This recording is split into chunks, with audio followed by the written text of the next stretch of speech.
말씀은 잠언서 15장 15절부터 17절까지.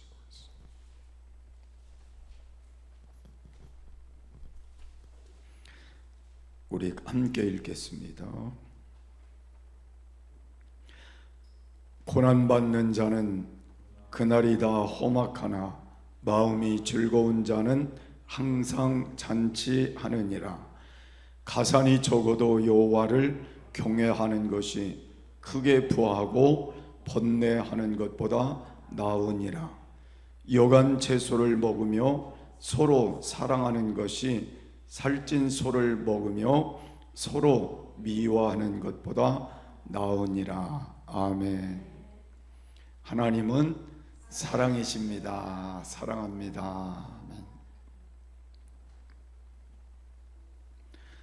우리 요셉이 목사가, 우리 찬양이가 이식을 하는 과정에서 아주 매우 좋은 조건으로 일단은 한 번에 그냥 통과가 돼서 이식을 어제 마쳤고, 오늘 찬양이는 퇴원하고 요셉이는 지금 과정에 있습니다. 앞으로 한 달 동안이 또 중요한 과정이라 잘 생착이 되고 또 부작용이 없어야 되기 때문에 기도를 좀 많이 해주시면 좋겠다는 생각이 듭니다. 그래서 무균실에 한 달 동안 정도 있어서 조정을 해나갈 것 같습니다.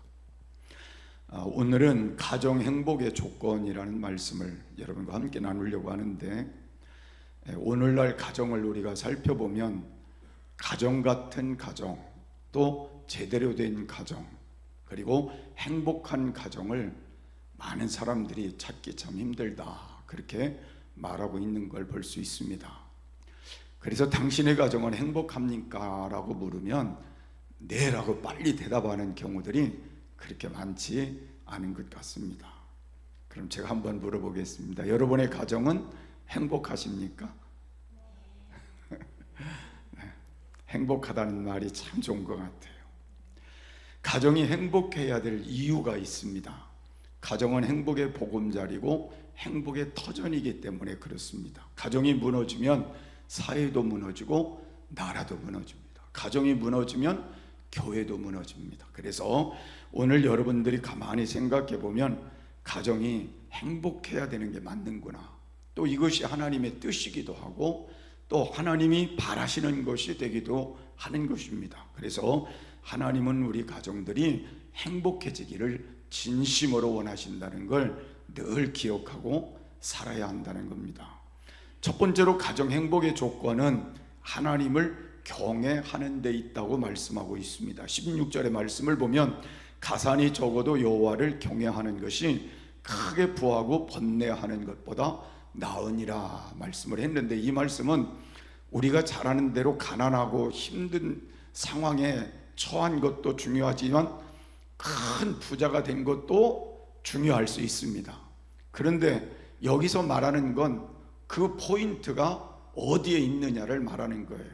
그래서 우리가 지금 많던 적던 그걸 말하는 게 아니니까 여러분들 속에 정말 하나님을 경외함으로 우리 안에 있는 영적인 삶의 충족이 있다면 많던 적던 그거는 아무것도 아니라는 걸 말씀하는 겁니다. 그래서 가정은 하나님께서 복주어 세우신 것인데 가정이라는 제도를 사람이 만든 게 아니라는 걸 인정하고 살아야 합니다. 그래서 가정은 하나님의 뜻 안에서 이루어진 것이라는 거죠. 그래서 여러분은 이것을 절대로 잊지 말고 살아야 됩니다. 우리가 우연히 만난 게 아니고 하나님의 뜻 안에서 남자와 여자가 만나서 가정을 이루고 그 안에 자녀를 두었다는 걸 잊지 말고 살아야 된다는 것입니다. 그리고 그 식구들이 해야 할 일이 있는데 그게 바로 하나님을 경외하는 삶을 사는 것이 맞다는 걸 말씀하는 겁니다. 그래서 하나님은 본래 우리를 만드실 때에 우리를 불행하게 만들려고 하나님이 우리를 그렇게 만드시지 않았기 때문에 하나님은 언제나 우리의 삶 속에 행복하기를 원하시는 그 일들을 가르치는 거예요. 그래서 성경도 행복하기 위해서 말씀을 가르치는 거예요. 여러분들이 하나님 앞에 말씀대로 살아야 될 이유도 행복하기 위해서 그렇게 하는 거예요. 그래서 오늘 우리가 하나님의 말씀 앞에 나는 하나님이 행복하게 만든 사람이고, 우리 가정도 하나님이 행복하게 만든 가정이고, 하나님이 우리 교회도 행복하게 만든 교회다. 그러기때 많은 사람들이 그 행복하게 되어 있는 것들을 어디서 문제를 만드느냐 하면, 하나님은 그걸 그렇게 만드셨는데 누가 다 무너뜨려요? 자신들이 무너뜨리는 결과를 가져오게 된다는 걸 알 수가 있습니다. 그래서 많은 사람들이 그렇게 얘기를 합니다. 가정에서 이렇게 생활하다가 아내가 조금 뭐한 것 같으면 내가 저런 여자를 만나서, 그런 생각을 하기도 하고 말하는 사람들도 있어요. 또 어떤 때는 내가 저런 남자를 만나서 불행하다고 생각을 말하기도 하고 그렇게 하는 사람들도 있습니다. 이렇게 가난하고 어렵고 힘들고 또 문제가 있을 때마다 우리는 푸념을, 이런저런 푸념을 하면서 그렇게 불평할 수도 있는데, 오늘 여러분 가만히 생각해 보면 우리의 생각이 어떤가에 초점이 있다는 걸 알 수 있습니다. 여러분, 상대가 예쁘면 행복하다, 그렇게 느껴지세요? 상대가 멋있으면 행복할까요? 잘 모르겠죠. 상냥하면 행복할까요? 행복할 수도 있겠죠. 똑똑하면 행복할까요? 그럴 수도 있겠죠. 돈 잘 벌어오면 행복할까요? 그럴 수도 있겠죠. 이런 조건 저런 조건을 다 따져보면 사실 그 행복의 조건은 거기에 있지 않다는 걸 발견할 수 있어요. 왜냐하면 다 우리가 거기에 행복이 있다면 예쁜 사람하고 사는 사람은 다 행복하잖아요. 상냥한 사람하고 사는 사람은 다 행복할 거 아니에요.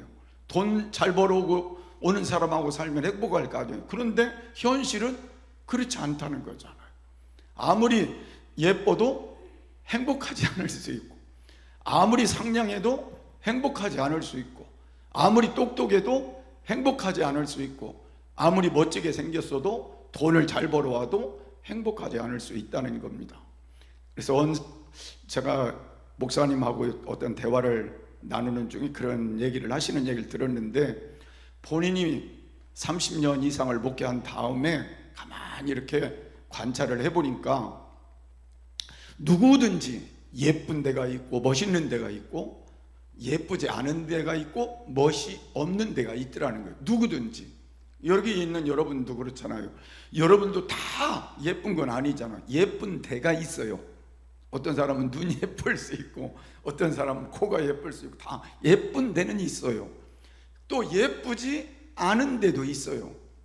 그래서 사람은 예쁜 데도 있고 예쁘지 않은 데가 있는데, 객관적으로 볼 때 사람들이 예쁜 사람과 덜 예쁜 사람은 차이점이 하나가 있는데, 그 자체가 문제가 아니라 그 사람이 상관없이 어떻게 그 사람이 사랑을 받고 사느냐 안 받고 사느냐에 초점이 있다는 거예요. 그래서 아무리 예쁘고 똑똑하고 학벌 좋고 재주 있고 뭘 잘해서 남편에게 막 사랑 듬뿍 받고 살 것 같은데, 그렇지 않게 불행하게 사는 사람도 종종 있다는 거죠. 또 어떤 사람은 생기기는 그렇게 생겼는데 남편한테 듬뿍 사랑받고 행복하게 사는 사람도 있다는 거예요. 남자도 마찬가지로 사실 복된 사람이 있어서 누구하고 살아도 행복하게 느끼며 사는 사람이 있고, 또 그렇지 못한 여건이 아무리 좋아도 불행하게 느끼며 사는 사람도 있다는 거예요. 그래서 저는 그런 것을 여러분에게 좀 부탁드리고 싶어요. 내 가정은 하나님께서 정하여 주신 것이다. 내가 정한 게 아니라 우리 가정은 하나님이 정해 주신 것이다. 여러분이 정했으면 더 좋은 가정으로 결혼을 하든지 시집을 가든지 그렇게 했을 거 아니겠어요? 더 좋은 가정의 자녀가 되든지. 그런데 지금 현재 내가 속한 내 삶의 가정은 누가 정해 주셨어요? 하나님이 정해 주신 것이다. 내 남편과 내 아내도 하나님이 정해 주신 것이다. 아멘 안 하셔도 제가 자꾸 반복을 해보는 거예요. 그리고 내가 지금 여기에 지금 이렇게 사는 것도 하나님이 정해 주신 것이다. 이게 하나님의 뜻이다. 이걸 여러분 마음속에 가지고 살아야 행복을 시작할 수 있다는 거예요. 선택권이 내게 있는 게 아니라 하나님께 있는 것임을 깨달을 때 그 선택에 대해서 감사하고 그 선택을 귀중히 여기고 그 선택을 좋게 만들어갈 수 있게 된다는 겁니다. 그래서 나는 여러분들이 이제 하나님이 우리 가정을 하나님이 우리 이렇게 만들어 주셨으니, 이렇게 우리 가정을 허락해 주셨으니 우리 가정을 하나님이 나에게 주신 가정으로 믿고 인정하고 잘 행복하게 만들어 가야 되겠다. 그걸 우리 마음속에 자꾸 새기고 그 일을 위해서 노력하는 삶이 필요한 거라는 거예요. 그래서 하나님이 세우신 이 가정을 감사히 생각하면서 여러분이 가정에 대한 기쁨도 가지고 살아가야 맞다는 거죠. 그렇게 살아가게 될 때 하나님께서 여러분의 가정을 행복하게 해주시고 더 좋은 것들로 채워주시는 귀한 은혜가 있게 될 줄도 믿으시길 바랍니다. 그래서 하나님은 우리 가정의 가운을 갖기를 원하신다면 저는 여러분의 가정이 이런 가운을 가졌으면 좋겠어요. 하나님의 말씀 안에서 가운을 가졌으면 좋겠어요. 세상 사람들이 갖는 가운이 아니라 하나님의 말씀 안에서 우리 가정의 가운을 세우고 그 말씀을 중심으로 살아가며 하나님의 뜻을 이루어가는 그런 가정으로 세워져 갔으면 좋겠어요. 그런 가정이 되게 될 때 진정한 하나님의 축복이 임하게 되고 행복이 임하게 돼서 그 인정함 속에 하나님을 경외함이 가족으로 넘쳐나게 될 것이고 그 경외하는 그 신앙 때문에 하나님이 여러분의 가정을 책임져 주게 될 것이고 여러분의 가정을 이끌어 주게 될 것이고 여러분의 가정 속에 하나님의 돕는 손을 끊임없이 베풀어 주시게 될 줄을 믿으시길 바랍니다. 그래서 우리가 잘 아는 여호수아는 고백한 말이 마지막에 고백이 뭐였어요? 나와 내 집은 여호와만 섬기겠노라. 그러니까 다른 사람들은 상관없다는 거예요. 나와 내 집은 여호와만 섬기겠다는 그 결단이 여호수아를 여호수아 되게 한 거잖아요.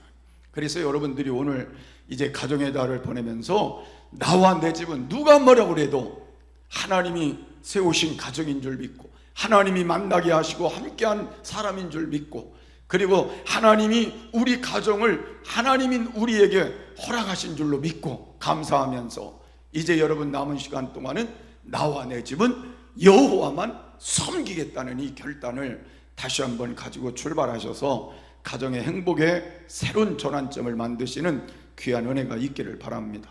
두 번째로 가정의 조건은 행복의 조건은 마음에 즐거움이 있는 가정이어야 한다는 거예요. 우리가 여해를 많이 드리지만 존 워너메키라는 사람은 독실한 신앙인이죠. 서점 점원으로 출발해서 세계적인 백화점 왕이 된 사람이에요. 그 사람은 두 가지를 자기가 잘 가지고 살았는데 믿음과 웃음이라 그렇게 말을 했어요. 그러니까 믿음을 하나님과 관계 속을 잘 믿음으로 갖고 살면서 늘 얼굴에 웃음이 떠나지 않아요. 우리가 이렇게 어디를 가서 물건을 살 때도 보면 사람이 무뚝뚝한 사람보다는 웃음을 져가면서 대화를 해주는 사람한테 이 마음이 가잖아요. 식당에 가서도 무뚝뚝하게 사람들이 뭐 오는지 가는지 그냥 이렇게 퉁명스럽게 하면 다음에 갈 마음이 별로 없잖아요. 웃고 반갑게 해주고 그래서 이 사람은 그걸 한 거예요. 믿음과 웃음. 그래서 그 사람이 모든 역경을 이제 잘 극복하고 83세가 돼서 60주년이 됐을 때에 기자가 물은 거예요. 무엇이 당신으로 하여금 성공할 수 있게 했습니까? 라고 물었더니 나는 하나님이 주신 즐거움을 누리며 살았다 그랬어요. 하나님이 내게 주신 즐거움을 누리며 산 것이 이 비결이었다고 그렇게 고백을 했습니다. 저도 이 세상을 살아가면서 그런 고백이 됐으면 좋을 것 같아요. 내가 하나님이 주신 즐거움을 평생 누리고 살아서 복이 됐다. 참 이 말이 참 저는 좋은 것 같아요. 그래서 오늘 15절에 있는 말씀도 보면 고난 받는 자는 그날이다 험악하나 마음이 즐거운 자는 항상 잔치하느니라. 그러니까 여러분, 항상 마음이 즐거운 사람은 잔치집과 같다, 그런 말이잖아요. 그러니까 여러분이 그 사람이 행복하겠어요? 행복하지 않겠어요? 행복하겠죠. 여러분, 잔치집에 가서 불행하다고 생각하는 사람이 어디 있어요? 잔치집에 가면 누구나 행복하죠. 당사자들도 행복하지만 거기에 가는 사람들도 다 행복하잖아요. 초상집 가는 게 아니라 잔치집에 간다, 그 말이에요. 그래서 오늘 우리가 사는 삶 속에서 이 즐거움을 갖는다는 건 굉장히 중요하다는 생각이 들어요. 마음에 즐거움이 있는 사람이 얼마나 좋은 사람일까, 행복한 사람이 아닐까, 그런 생각을 해보는 거죠. 여러분, 우리가 믿지 않는 사람들도요, 무엇을 누리며 살까, 어디서 기쁨을 즐거움을 얻을까를 그 사람들도 생각하며 살기 때문에 맨날 그 즐거움을 찾기 위해서 부어라 마셔라 하는 거잖아요. 부어라 마셔라가 어디 가서 하는 거예요? 술집에 가서 부어라 마셔라 하면서 거기서 뭘 찾아요? 즐거움을 찾는 거예요. 기쁨을 찾으려고 하는 거예요. 그러면서 오락을 통해서도 찾고, 세상 말로 얘기하면 춤을 추는 데서도 그 즐거움을 찾으려고 노력을 하는 거잖아요. 다 세상 사람들은 즐거움을 소원하는 거예요. 누구든지 즐거움을 원하는 거예요. 여러분도 원하고 저도 원하고요. 그런데 우리는 하나님 안에서 찾는 게 맞잖아요. 믿음을 가졌으니까. 그래서 믿음을 가진 사람들은 즐거움을 이미 얻은 사람들이기 때문에 그 즐거움을 누리기만 하면 되는 거예요. 그래서 오늘 존 웨이커가 한 말이 뭐예요? 즐거움을 누렸다 그랬거든요. 그러니까 여러분도 즐거움을 누리면 되는 거예요. 이미 내 거로 와 있으니까 누리면 되는 거예요. 그래서 우리는 예수님 안에서 이 즐거움을 얻었다는 게 무슨 얘기냐면, 예수님이 십자가 위에서 이미 모든 우리의 근심, 걱정, 고난, 아픔, 슬픔, 괴로운 모든 것들을 다 십자가로 해결해 주시고 우리에게 즐거움과 기쁨의 삶을 주신 거잖아요. 그리고 가장 우리에게 괴로움을 주는 죄의 문제를 해결해 주심으로 즐거움을 주셨잖아요. 여러분, 세상 사람들이 괴로워하는 것 중에 하나가 뭐예요? 죄를 짓고 나서 괴로워하는 것이고, 세상 사람들이 괴로워하는 것들은 이 세상의 근심, 걱정과 염려 때문에 그럴 수 있어요. 근데 우리는 예수님 안에서, 하나님 안에서 다 해결받았고, 하나님 안에서 이미 그 문제에서 벗어난 사람들로 우리가 하나님께 허락한 사람들이니까 그 즐거움을 누리며 살아야만. 그래서 여러분이 오늘까지는 그걸 이해를 잘 못했다 하더라도 이제부터 하나님이 나에게 이미 즐거움을 누리도록 해주신 거구나. 그래서 죄 문제가 있어도 죄를 자백하고 용서를 빌면 용서해 주심으로 다시 기쁨을, 즐거움을 갖고 사는 것이 하나님 안에 주신 내게 복이구나. 여러분이 근심과 염려와 걱정, 모든 문제가 생겨도 기도하고 하나님께 맡기면 다시 기뻐하고 즐거워함으로 하나님께 살게 하신 그것을 내게 누리게 하려 주신 것이구나.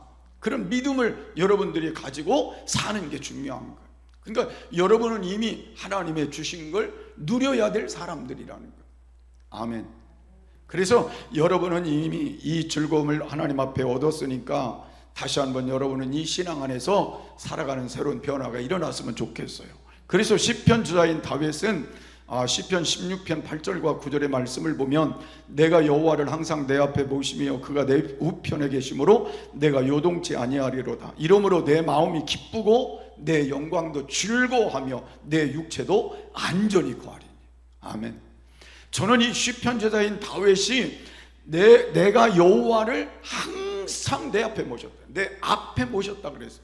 내 앞에 모시고 사니까 또 내 우편에 계시니까 내가 요동치도 않지만 내 마음이 항상 기쁘다. 하나님을 모시고 살고 하나님이 내 우편에 계시니까 항상 지켜주시니까 내가 항상 기쁘다는 거예요. 기쁠 뿐 아니라 내가 마음이 즐겁다는 거예요. 그 영광도 즐겁다는 거예요. 내 육체는 안전히 거한다는 거예요. 여러분이 다윗이 고백한 이 신앙의 고백이 우리의 고백도 되어야 되잖아요. 그래서 여러분이 이 세상을 살아가지만 세상 사람들하고 우리가 다른 건 하나님을 내 앞에 모시고 살기 때문에 다른 거예요. 아멘.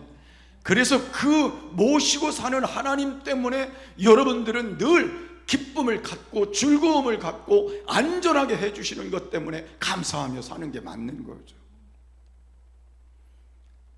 그래서 여러분, 세상 사람들은 이런 기쁨을 누리지 못할지라도 우리는 이 기쁨을 누릴 수 있는 하나님의 특권을 여러분이 가지고 활용하시며 살아가는 귀한 삶이 되시기를 바랍니다. 그래서 마음의 교통정리를 좀 해볼 필요성이 있습니다. 어떤 가정은 경제적 고난 때문에 마음의 기쁨을 빼앗기고 사는 가정도 있습니다. 경제가 가정의 모든 것은 실제는 아닌데 한 부분에 불과하지만 이것을 모든 걸 잃어버린 것처럼 불행하고 그리고 가장 절망적인 삶을 산다면 이건 옳은 건 아니라는 거예요. 여러분, 어떤 가정은 자녀 문제 때문에 마음의 기쁨을 빼앗기고 사는 가정도 있습니다. 그러나 이것도 일부분일 뿐이지 전체는 아니라는 거예요.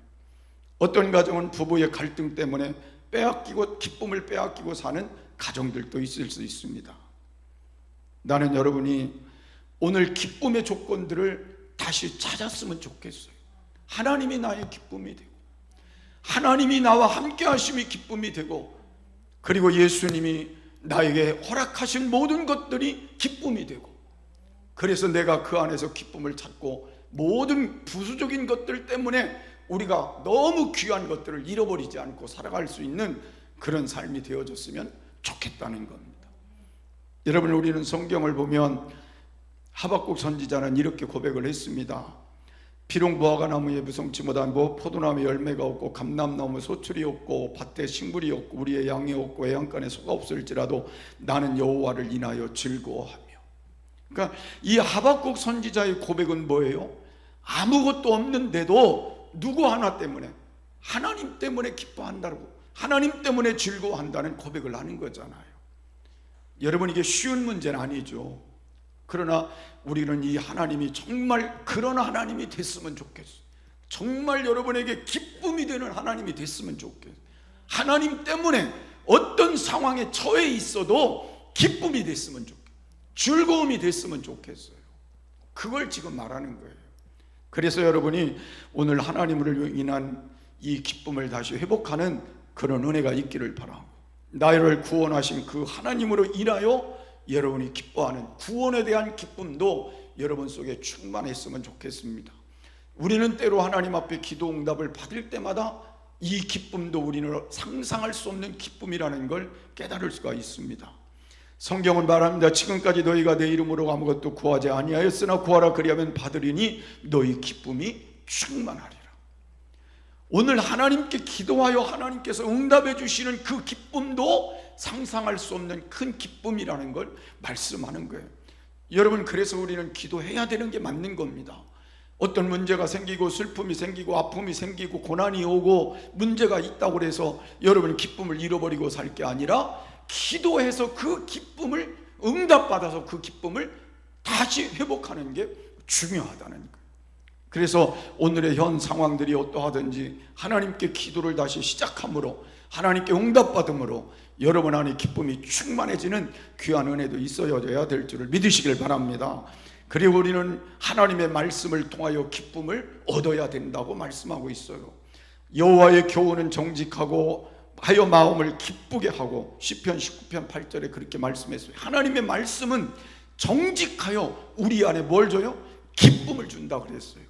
그래서 여러분, 하나님 말씀을 읽고 듣고 하나님 말씀을 여러분이 묵상하는 그 순간에도 하나님이 주시는 기쁨을 소유할 수 있다는 거예요.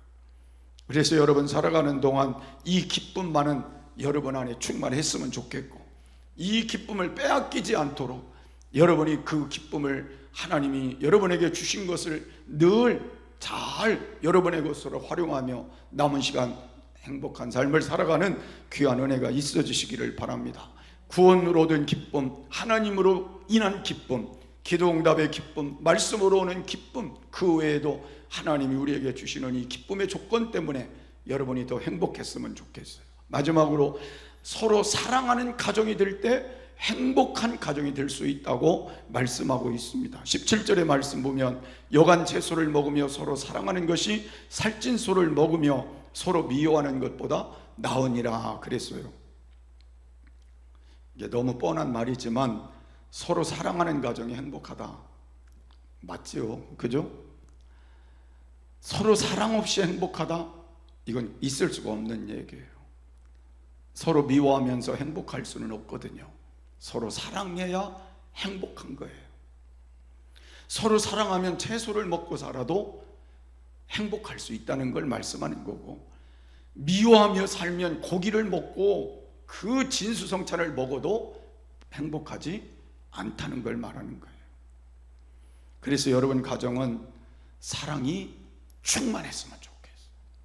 이 사랑이 넘쳤으면 좋겠어요. 그래서 나는 하나님 사랑 때문에도 행복하지만 가족 사랑 때문에도 행복하다, 그 말이 나왔으면 좋겠어요. 그런 삶이 여러분의 삶이 꼭 되어지면 좋겠습니다. 여러분, 우리가 창세기 2장 23절에 있는 말씀을 보면 아담이 하와가 왔을 때 이렇게 고백을 했습니다. 이는 내 뼈 중에 뼈요 살 중에 살이라, 이것을 남자에게서 취하였은즉 여자라 칭하리라 아니라 그랬어요. 아담에게 한 첫 마디가 이 말이었거든요. 그러면 여러분 생각해 보세요. 가만히 생각해 보면 이 갈비뼈를 취하여서 누구를 만든 거예요? 하와를 만든 거잖아요. 아담의 갈비뼈를 취하여서 만든 건데, 저는 그런 생각을 해볼 수 있겠다고 생각을 합니다. 갈비뼈를 만드신 것은 팔 밑에 있는 게 갈비뼈잖아요. 그래서 이 보호라는 뜻이 있지 않을까. 그러니까 남자는 여자를 보호해야 된다, 그런 뜻을 담고 있지 않을까. 그 다음에 갈비뼈는 나란히 줄이 있잖아요. 그래서 갈비뼈를 보면서 느끼는 건 서로 이해하고 동등하게 함께 걸어가야 된다. 그 다음에 갈비뼈가 심장과 가깝잖아요. 그래서 우리는 사랑하여 항상 품고 살아라, 그런 뜻을 하나님이 우리에게 가지고 그렇게 하지 않으셨을까. 그래서 여러분들은 이 삶을 우리가 늘 기억하면서 부부간에도 이런 마음을 가지고 살아가는 삶이 됐으면 더 좋겠다, 그런 생각이 듭니다. 그래서 사랑은 표현되어야 된다, 그런 생각을 저는 합니다. 근데 어떤 표현이 가장 좋을까를 생각해 보면 축복하는 것으로 표현되면 좋겠다. 찬송가를 무려 9,000여 곡 지었던 손 화니 크루스비라는 사람이 있습니다. 이 사람은 우리가 잘 불렀던 찬송 중에 보면 예수로 나의 구주 삼고 나의 갈 길 다가도록 오 놀라운 구세주 예수, 그의 찬송이고 예수께로 가면 나는 기뻐요 하는 이 찬송, 그 외에도 많은 찬송을 지은 사람인데, 이 사람은 6개월 만에 시력을 잃어버린 사람이에요. 그래서 양쪽 눈원저리에 붉은 반점이 생겼는데 시골 약방 주인이 약을 쓰라고 해서 준 게 겨자파포라는 약을 줬는데 그걸 눈에 발랐더니 눈이 멀어버린 거예요. 그래가지고는 그 후에 평생 동안 원망하며 살 법도 한데, 이 사람의 말이 이런 인사를 함으로 자기를 컨트롤했다는 말을 했어요. 무슨 말이냐면 당신의 영혼에 하나님의 은총이 함께 하시기를, 만나는 사람들마다 당신의 영혼에 하나님의 은총이 함께 하시기를. 여러분, 그게 쉬운 말은 아니잖아요. 자기의 불행과 자기의 쓴 그 모습을 가지고 만나는 사람들에게 당신의 영혼 속에 하나님의 은총이 함께 하시기를, 이 말을 하면서 그 사람은 그 속에서 자신이 그 은총을 하나님께로 받는다는 믿음을 갖고 살아서 그 삶을 그만큼 많은 시로 찬송을 만들어 냈다는 거예요. 축복하면 축복을 받는 사람만 좋은 게 아니라 축복을 하는 사람도 좋은 것이라는 거죠. 나는 여러분 가정에 믿는 남편이면 여러분의 가정의 남편을 축복자로 세웠으면 좋겠다는 생각을 해요. 무슨 말이냐면 우리는 보통 그러잖아요. 아버지가 자녀에게 축복해 주는 거는 의뢰에 할 수 있는 일이다 그러잖아요. 근데 여러분 오늘부터 집에 가서 한번 해보세요. 남편이 이제 없으면 할 수 없지만 하여튼 남편이 있으면 여보 나에게 축복 기도를 좀 해주면 어떻겠어? 나한테 좀 축복을 좀 빌어주면 어떻겠냐고 한번 부탁을 해보면 어떨까요? 대답 잘 안 하셔도. 자녀들만 축복을 받는 게 아니라 아내도 남편에게 축복을 받는다는 그 의미 속에는 남편의 가정의 제사장으로 인정하는 의미도 있다는 걸 생각해 볼 수 있어요. 우리 남편은 우리 가정의 축복의 제사장이다. 그래서 나는 그 축복이 흘러갔으면 좋겠다. 그래서 나도 받고 우리 자녀들도 축복을 받았으면 좋겠다. 이 말은 영적인 권위를 인정하는 모습일 수도 있다는 걸 말하는 겁니다. 그래서 가능하면 여러분들이 이런 마음을 가지고 남편을 대한다면 얼마나 좋은 모습이 될까 그런 생각을 해보는 것이고, 이런 권위가 세워지게 될 때에 진짜 가정이 행복해질 수 있다는 걸 깨달을 수가 있습니다. 그래서 나는 여러분 가정의 남편을 풀죽은 남편으로 만들지 말라 그러고 싶어요. 그리고 기죽어 사는 남편을 만들지 말라 그러고 싶어요. 그래서 부부가 자녀들 앞에서 서로의 권위를 잘 세워줌으로 그 가정이 권위가 서로 인정되어서 더 행복한 그런 가정이 되어졌으면 좋겠습니다. 그래서 로마서에 있는 말씀을 보면 12장 10절 말씀에 형제를 사랑하여 서로 우애하고 존경하기를 서로 먼저 하며, 그러니까 서로 우애하고 존경하기를 먼저 하라 그랬어요. 그래서 자꾸 그런 말씀 드려서 미안하지만 아내와 남편은 서로가 나는 당신을 존경한다는 표현을 많이 쓰는 게 좋다는 거예요. 그러니까 우리는 대개 보면 함부로 하는 말들이 많잖아요. 그냥 보통 하는 말들이 존경에서 나오는 말들이 아닌 말들이 상당히 많아요. 그런데 우리가 말을 할 때 서로 존경하는 마음에서 나오는 언어를 쓰는 게 그 말을 통해서 자신도 좋지만 상대방을 변화시키는데도 유익하다는 거죠. 그래서 힘들지만 존경하는 마음의 자세를 가지고 대하는 아내를 볼 때마다 남편이 변화될 수 있는 것을 우리가 느낄 수 있어요. 그래서 여러분이 가능하면 그런 모습을 가졌으면 좋겠어요. 그래서 건강한 가정은 행복한 가정인데, 가정의 구성원끼리 제자리를 잘 지켜간다는 것도 매우 중요하다는 사실을 우리가 깨달을 수 있습니다. 남편은 남편의 자리를 잘 지켜가도록 아내가 도와주고, 남편은 아내가 자기의 자리를 잘 지켜가도록 잘 도와주는 그런 가정이 될 때 그 가정은 더 행복해질 수 있는 것입니다. 그래서 언제나 애정을 가지고 여러분들이 아내에게 또 남편에게 잘 대하고, 존경심을 가지고 우리가 서로에게 잘 대하고, 그런 말들을 통해서 상대방에게 좋은 축복이 되고 함께 좋은 행복을 만들어가는 그런 길이 되었으면 좋겠습니다. 마지막으로 사랑은 희생으로 표현되어야 된다는 걸 깨달을 수가 있습니다. 여러분, 희생이 행복을 만들지 이기적인 게 행복을 만들지는 않는 것 같아요. 그런 것 같아요? 그렇지 않은 것 같아요? 여러분이 희생해야 행복이 오는 거예요. 이기적인 곳에는 행복이 있을 수가 없어요. 그래서 여러분 가만히, 아까 제가 하와에 대한 얘기도 했지만 하나님은 아담에게 하와를 돕는 배필로 이렇게 주셨는데, 이 돕는 배필이라는 것은 바라는 배필이 아니라는 거예요. 바라는 배필이 아니라 돕는 배필이니까, 서로에게 돕는 배필이라는 말은 우리가 잘 아는 대로 부부에게 서로가 상호간에 서로를 위해서 존재하는 사람이라는 거죠. 그래서 상대방을 위해서 내가 존재한다는 마음을 가지고 상대방을 대하라는 거예요. 그렇게 하면 여러분들이 서로 돌아볼 수 있게 되고, 자기보다는 상대방을 더 이해하고 상대방을 더 귀하게 여기고 존중하는 그런 마음을 갖게 됨으로 인해서 여러분에게 불행은 사라지게 되는 그런 삶이 될 줄도 다시 한번 믿음으로 바라보시기를 바라고, 그래서 여러분 가정은 항상 이기적인 것에서 벗어나서 내가 희생함으로 우리 가정에, 우리 자녀들에게, 우리 모든 식구들에게, 또 교회 안에 더 유익을 끼칠 수 있는 귀한 삶이 되어졌으면 좋겠습니다. 그래서 희생적인 이 사랑을 통해서 남은 시간 여러분이 하나님 앞에 더 유익함을 다시 한번 만들어서 우리가 5월달을 이제 마지막으로 보내지만 우리가 행복한 가정으로 다시 거듭나면 얼마나 좋을까, 그런 생각을 해봅니다. 그래서 여러분 가정이 행복하기를 위해선 하나님을 경외하는 그 신앙을 다시 회복해보자. 그리고 여러분이 즐거움을 다시 회복해보자. 이미 내게로 와 있으니까 그걸 누리는 삶을 살아보자. 그리고 서로 사랑하는 마음을 가지고 존경하며 살아보자. 그런 마음을 가질 때 하나님 안에서 더 행복을 유지하며 복된 미래가 될 줄로 믿습니다.